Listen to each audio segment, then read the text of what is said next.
나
할렐루야. 주님을 찬양합니다. 주님 사랑을 감사합니다. 주님 이 시간 이곳에 함께하여 주시옵소서.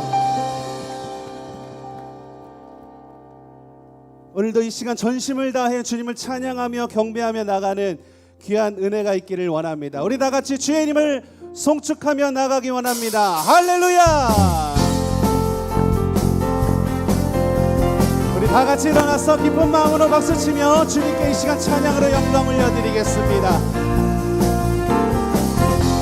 주의 이름 송축하리, 주의 이름 송축하리, 주의 이름 송축하리, 지존하신 주의 이름 찬양.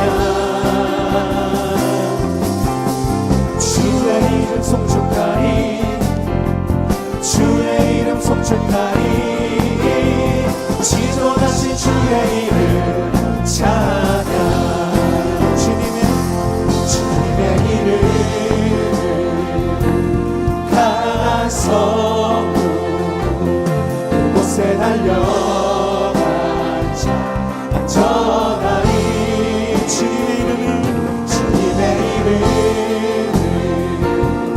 강한 성문 그곳에 달려간 자 안전하리.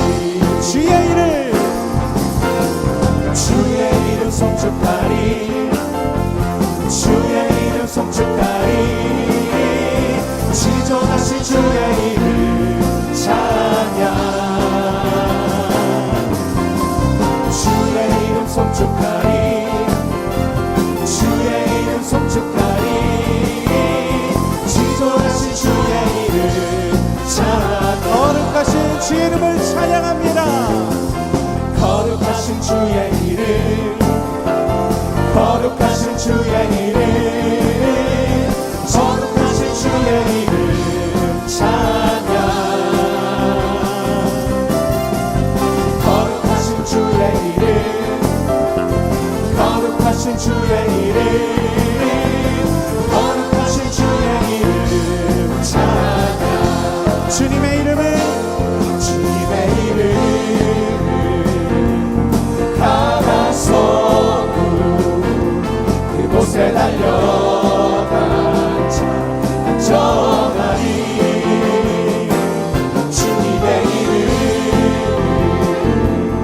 강한 성문 그곳에 달려간 3절 찬양합니다.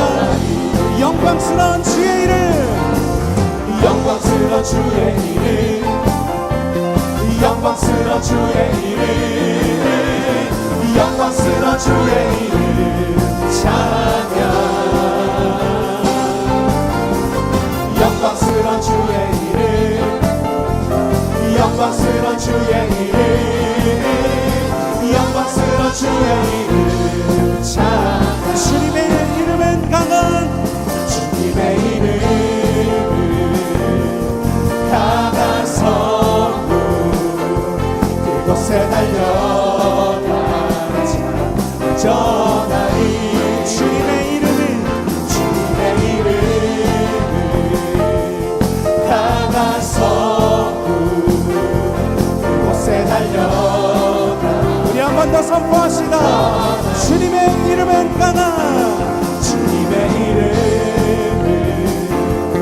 강한 성문 그곳에 달려간 자 안전하리. 주님의 이름 강한 성문 그곳에 달려간 자 안전하리. 선포합니다. 영광스러운 주의 이름, 영광스러운 주의 이름, 영광스러운 주의 이름, 영광스러운 주의 이름 찬양. 영광스러운 주의 이름, 영광스러운 주의 이름, 영광스러운 주의 이름. 우리 계속해서 찬양합시다. 주 예수 기뻐, 주 예수 기뻐 찬양해. 주 예수 기뻐 찬양해 주 예수 기뻐 찬양해 주 예수 기뻐 찬양해 부활하신 우리 주님 영원히 다스리네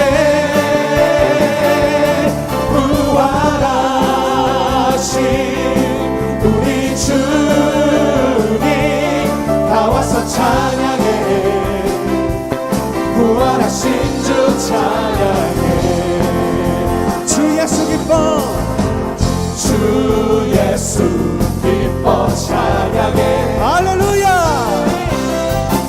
주 예수 기뻐 찬양해 주 예수 기뻐 찬양해 주 예수 기뻐 찬양해 우리 주님 부활하셨습니다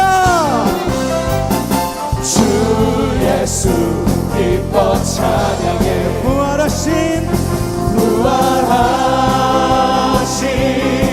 우리 주님 영원히 다스리네 부활하신 우리 주님 다 와서 찬양해 부활하신 우리 한 번 더 선포하며 부활하신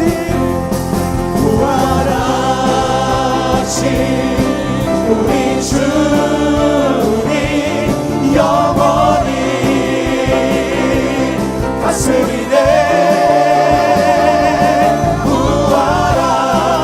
부활하신 우리 주님 다 와서 찬양해 부활하신 주 우리 한 번 더 부활하신 우리 주님 부활하신 우리 주님 영원히 다스리네 부활하신 우리 주님 다 와서 찬양해 우리 마지막으로 한 번 더 부활하신 주님을 높여 선포합니다 부활하신 우리 주님 영원히 다스리네 부활하신 우리 주님 다 와서 찬양해 다 와서 찬양해 다 와서 찬양해 부활하신 주 찬양해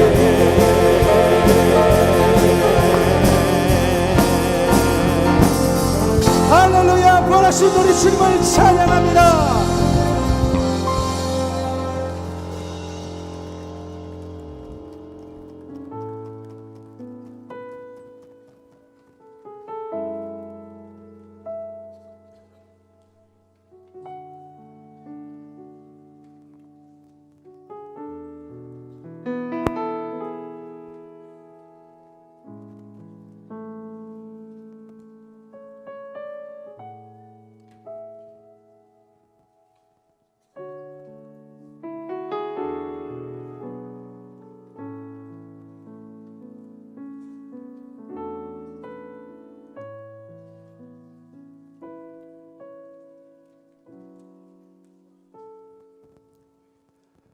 오늘 이 시간 이곳에 모인 우리 모두는 주님의 이름을 찬양합니다.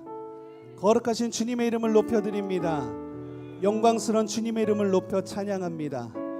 부활하신 주님의 이름을 높여 찬양합니다. 우리가 그 기쁨 가운데 거하는 은혜가 있기를 원합니다. 한 번으로 끝나는 것이 아닌 날마다 날마다 주님의 은혜 가운데 거하는 귀한 시간이 되기를 원합니다. 귀한 주님의 자녀가 되기를 원합니다. 우리 이 시간 오늘 주님 보좌 앞에 모였습니다. 주님의 이름을 높여 함께 찬양할 때에 구원하심이 보좌에 앉으신 우리 하나님과 어린 양께 있도다. 그 믿음의 고백 가운데 거하는 귀한 예배가 되기를 간절히 소망합니다. 우리 같이 고백하며 이 시간 주님을 찬양합니다. 우리 보좌 앞에 모였네. 함께 주를 찬양하며 하나님의 사랑 그 아들 주셨네. 그의 피로 우리 구원받았네. 십자가에서 쏟으신 그 사랑 강같이 온 땅에 흘러 강나라와 족속 백성 망원에서 구원받고 주 경배 드리네.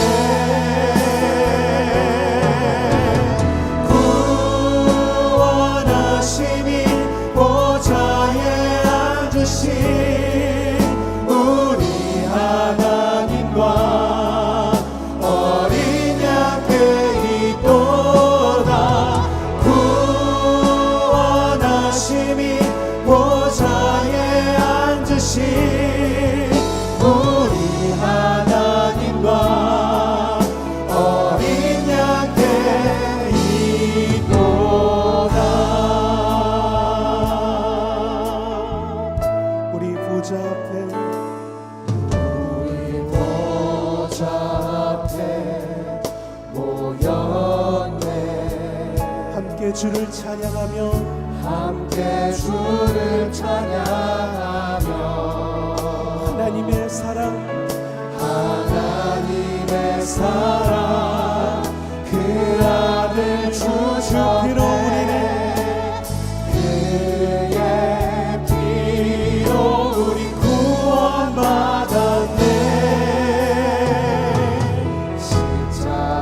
십자가에서 쏟으신 그 사랑 강같이 온 땅에 흘러 강나라와 족속 백성 망원에서 구원받고 주 경배 드리네.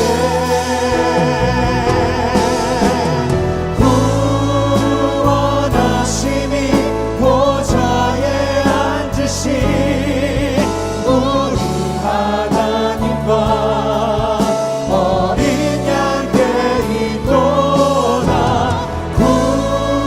구원하심이 보좌에 앉으신 우리 하나님과 어린 양께 있도다.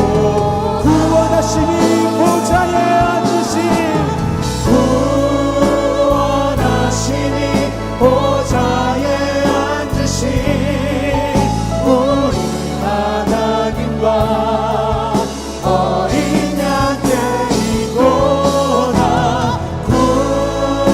구원하심이 보좌에 앉으신 우리 하나님과 어린 양께 우리 마지막으로 한 번 더 고백합니다. 구원하심이 보좌에 앉으신 구원하심이 보좌에 앉으신 우리 하나님과 어린 양께 있도다. 구원하심이 보좌에 앉으신 우리 하나님과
간절한 마음을 담아 주님께 고백하며 나갑니다. 모든 영광 모든 영광과 존귀와 능력 주님 받아주시옵소서. 받으소서 받으소서 영광과 존귀와 능력 받으소서 받으소서. 그리스도 살아계신 하나님 그리스도 살아계신 하나님 그리스도 살아계신 하나님. 할렐루야. 다시 살아나시고 부활하신 주님의 이름을 높여 찬양합니다.